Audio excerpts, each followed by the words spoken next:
So the Rama Mipano in Perek Lamed Gimel of Yonas Elim, the Mahadura Basra, so he talks about Eliyahu Hanavi and exactly where Eliyahu Hanavi is and how he is able to come down into this physical world. And he says like this, that it's known that Eliyahu Hanavi is compared to the Malach Sandal, whereas Khanoch is compared to the Malach Matat. And he says Eliyahu Hanavi Zachor Latov is gematria sandal, which means a shoe. And a shoe, it's the concept of a garment, the lowest garment, the one that comes down to the physical. And he says that Gufo shel Eliyahu hanifkad b'mechitzi yedua bein eretz v'shamayim, that the body of Eliyahu is placed in a certain spot, in a certain curtain between the heavens and the earth. And he, so to speak, enclothes himself from the heavens to the earth because he's, so to speak, in this in-between state.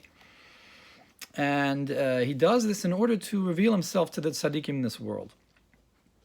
Or he's placed there in order to be able to do that. And so to Eliyahu Zachor Latov is gematria levush, a garment.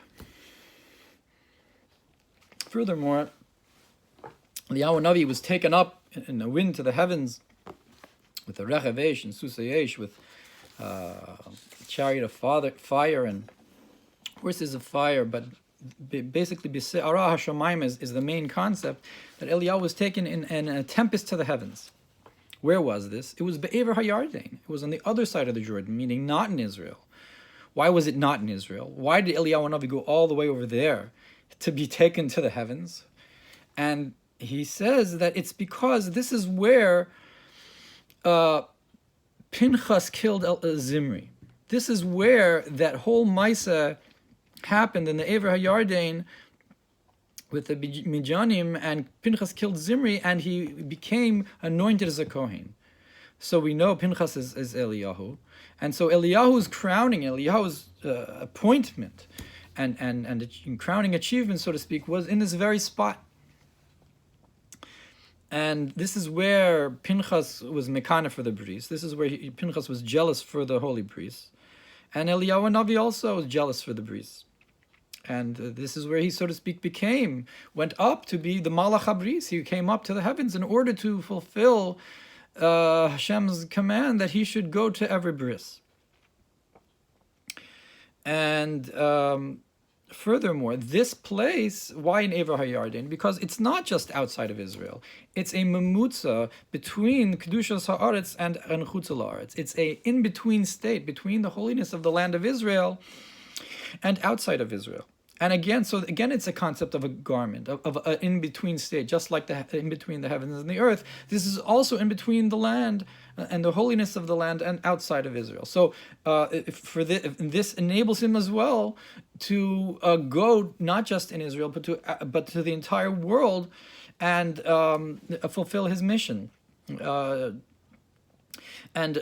Further, this is also why he's compared to a wind. That the wind, so to speak, took him, like Ovadia Hanavi says, that Ruach Elokim Yisa'eu, that Elasher Lo Neda, that a wind from Hashem takes Eliyahu Hanavi wherever he needs to go. And this is as opposed to Chanoch or Matat, who his body changed to Lapidei Eish. So this implies that Eliyahu Hanavi's body is, so to speak, a wind. This also makes sense. You open up the door for, so to speak, the wind to come in by the Seder night, because Eliyahu Hanavi is compared to the wind, and this is, so to speak, how he travels. It's compared to this type of Ruach Hashem, this spirit from Hashem that takes Eliyahu Hanavi where he needs to go.